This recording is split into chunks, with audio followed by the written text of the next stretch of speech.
Fala, torcida do Timão, tô aqui com mais um conteúdo para vocês, trazendo as últimas informações desse jogaço que acabou de acontecer lá no Maracanã, Corinthians e Fluminense. Corinthians conseguiu sair com a vitória aí de 1-0 para cima do Fluminense, fazendo gol no segundo tempo e levando aí os 3 pontos no Brasileirão. Antes de começar esse conteúdo aqui do Troca de Passes, eu peço que você se inscreva no canal, deixe o seu like e ative as notificações, que isso vai me ajudar demais aqui na plataforma do YouTube. E vocês sempre vão estar recebendo notícias do Corinthians. Então, sem mais enrolação, bora pro conteúdo.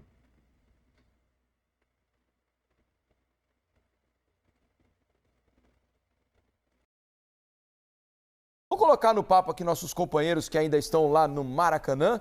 Eles transmitiram no Premier essa vitória do Corinthians sobre o Fluminense pelo placar de 1-0. Guga Villani, o intrépido Lédio Carmona e o perigoso Paulo Nunes estão chegando por aqui. Tudo bem, meus amigos? Bem-vindos ao Troca de Passes. Eu disse que o Corinthians ganhou o jogo de hoje de maneira culposa, sem a intenção de vencer, né? E seria mais ou menos assim para os dois lados. Também disse que foi para mim um dos piores jogos do Brasileirão nessa temporada, pelo menos daqueles que eu assisti. E olha, assisti bastante, viu, Guga? Bem-vindo, amigo. Boa noite. Grande Diniz, um abração para você, para os amigos da bancada, Coutinho, Alex. Eu tô contigo, eu vou até...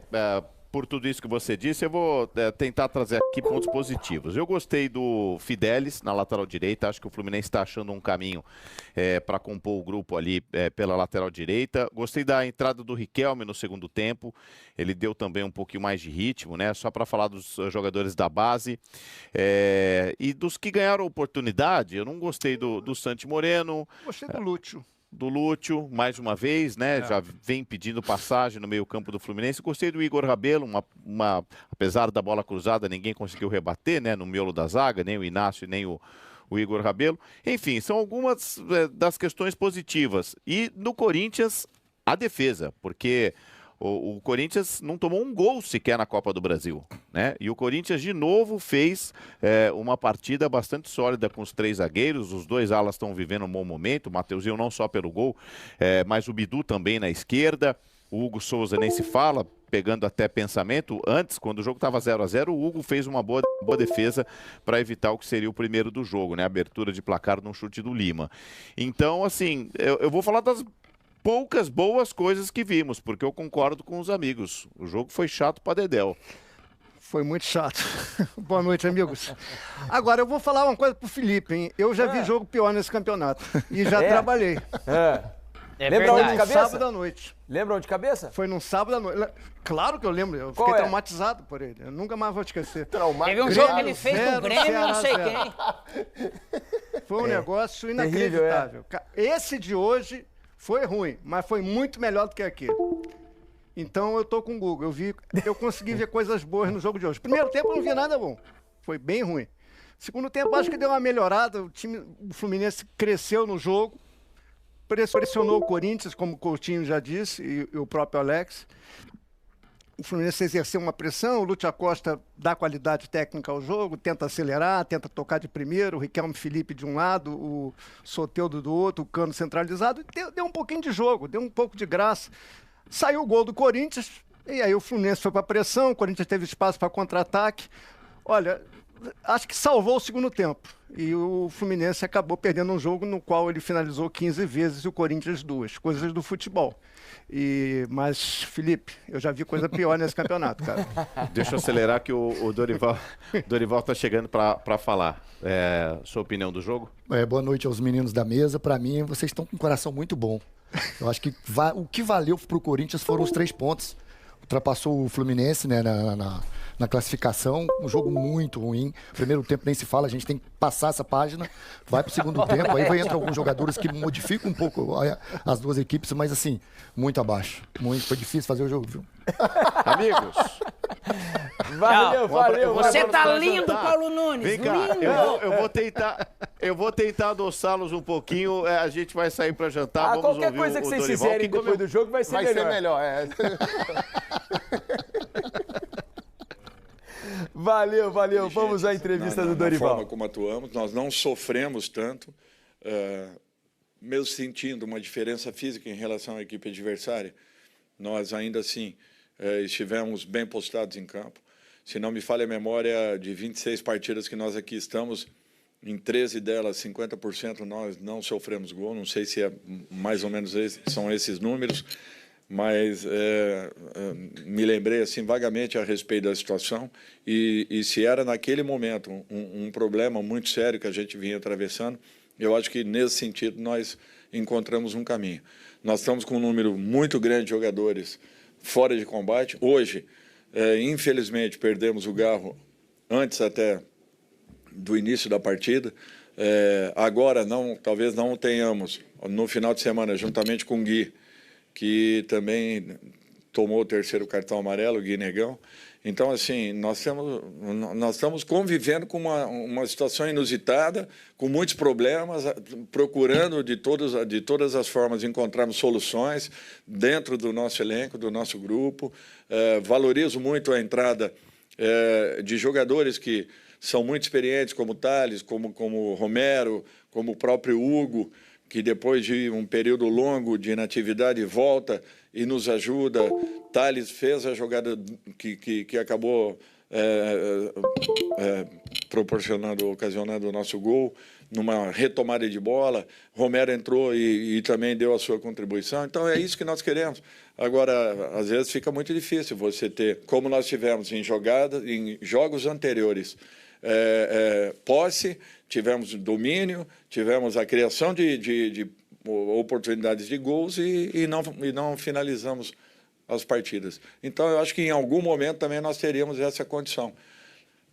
Eu fico feliz pelo momento. Há muito tempo o Corinthians não ganhava aqui e eu acho que isso daí é um ponto que nós temos que valorizar muito, em detrimento, às vezes, de um ou outro detalhe que realmente pesa, preocupa, mas nesse momento aí eu acho que muito mais o resultado em si e a maneira como o time se comportou. Dorival, Davi, da Rádio Coringão.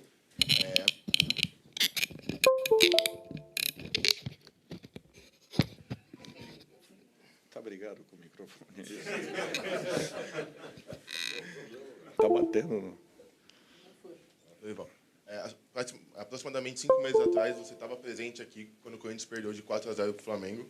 E agora você vem e o Corinthians tem essa vitória em cima do Fluminense. Como você avalia? Qual a diferença do Corinthians daquele momento para o Corinthians de agora? Não, eu acho que o trabalho está caminhando, não tem assim... eu acho que tudo que eu fale, às vezes, possa dar uma outra conotação.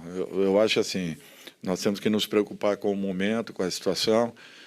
Ainda é uma situação preocupante, nós não gostaríamos de estar onde estamos. Poderíamos já ter tido alguns pontos a mais por aquilo que nós produzimos em muitos jogos, não aconteceram. De repente, nós estamos começando a encontrar um caminho com um pouco mais de confiança e aguardando aí a volta de todos os jogadores para que nós tenhamos o nosso elenco completo, se Deus quiser, até mais 2 ou 3 rodadas. É tudo que nós queremos, a exceção talvez do Carrídio, mas que tenhamos todos os jogadores aí em condições e que a gente possa fazer as opções pelos melhores atletas em campo. Eu acho que nós ganhamos em alguns aspectos importantes, a equipe está amadurecendo, está adquirindo uma confiança importante, mas ainda é muito pouco em relação ao momento que nós estamos vivendo na tabela de classificação. Dorival, Vitor Scaroli do portal Meu Timão, boa noite.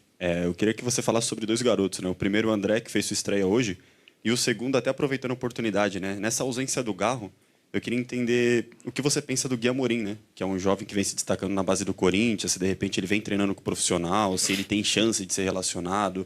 O Corinthians não tem esse meio campo e de repente ele se encaixaria ali como um substituto do Garro. Queria aproveitar a oportunidade para te ouvir sobre. Obrigado. Assim, alguns garotos estão vindo. Nós estamos trabalhando já com o André há mais ou menos aí uns 50 a 60 dias. Não é simplesmente trazer o garoto, botar aqui e deixar ele desenvolver. Nós é que temos a obrigação de orientá-los primeiro, de criarmos alguns... e buscarmos fazer com que eles entendam alguns comportamentos que são muito importantes, tanto defensivos quanto ofensivos, independente da posição que ocupem. E essa preparação, ela demanda tempo, ela demanda um pouquinho de repetições e treinamento, assim como tem acontecido com o Diego, tem acontecido com o Jacaré, tem acontecido com os demais garotos que aí estão. Esse menino, ele está sendo observado, ainda não teve assim uma real oportunidade de poder estar trabalhando com a gente, e vamos aguardando para ir conhecendo um pouco mais. A todo momento nós estamos buscando sempre 6, 7 jogadores das categorias, colocando ali, aos poucos a gente vai olhando, não dá para fazer tudo ao mesmo tempo, com a sequência absurda de jogos que nós tivemos aí até outro dia.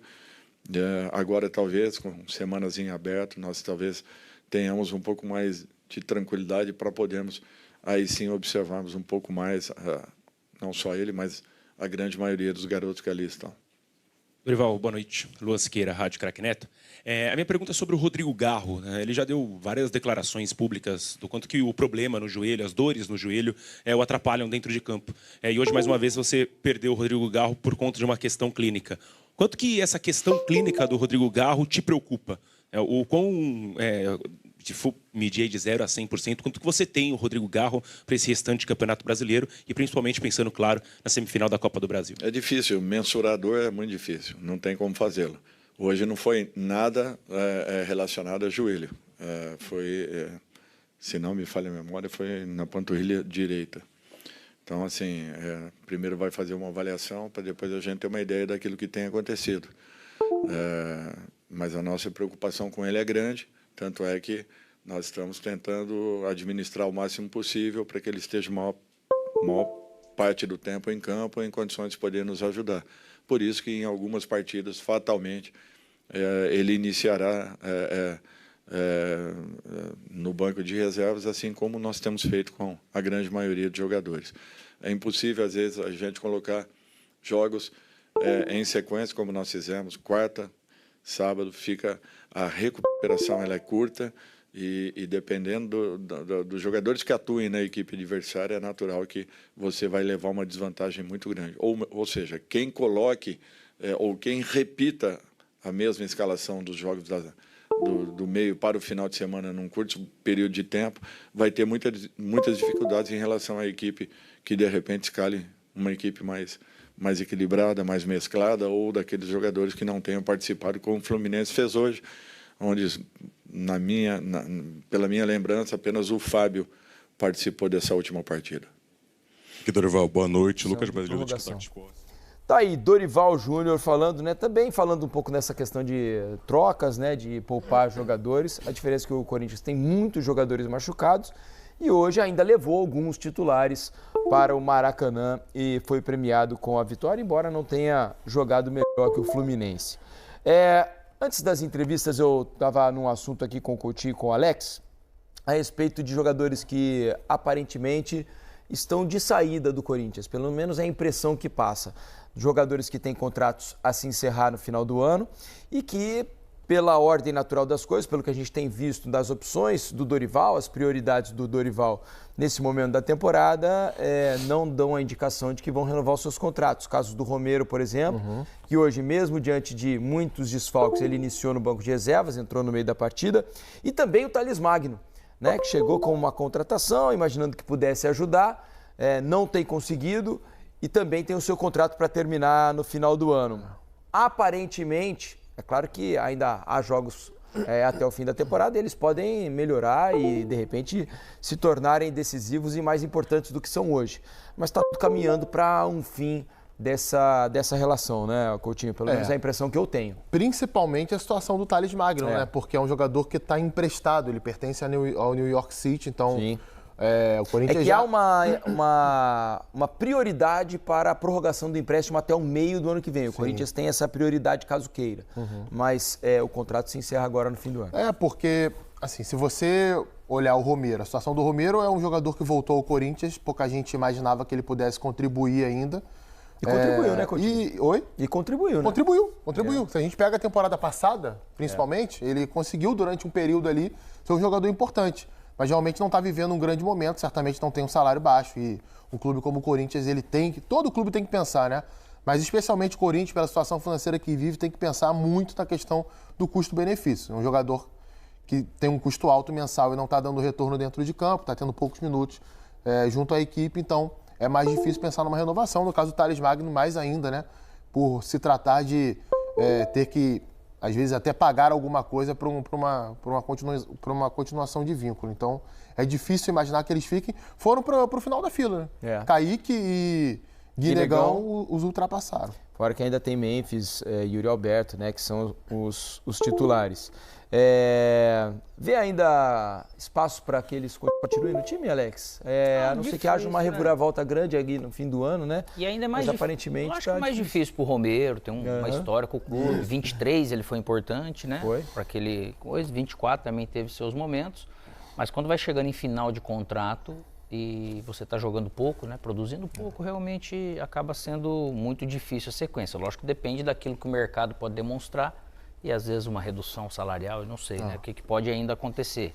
Mas para eles, eu acho que se seguir dessa forma, né? E não se mudar nada em termos de números e produtividade até o final do ano, principalmente, fica mais difícil. Você, de repente, vê a questão sobre o Félix Torres, tem contrato, mas ainda tem a questão financeira lá, que também caro, é um cara né? que... uma dívida. O Gustavo Henrique, você vê, ele renovou, né? Tinha aquela questão, vai acabar no final do ano, mas tá jogando, tá dando resultado, eu vou renovar. É o melhor zagueiro do Corinthians. O mundo do futebol, ele queira ou não, ele é bem produtivo e não tem como, assim. De certa forma, algumas vezes ele é cruel, porque não é o que você quer, né? O atleta que tá ali há um tempo, às vezes o cara não quer sair do Corinthians, é óbvio, mas acaba acontecendo. É isso aí, pessoal. Essa aí foi a notícia do Troca de Passes. Mais uma vez eu peço que você se inscreva no canal, deixe o seu like e ative as notificações, que isso vai me ajudar demais aqui na plataforma do YouTube e vocês sempre vão estar recebendo conteúdos do Corinthians aqui. Valeu, pessoal, e até o próximo conteúdo.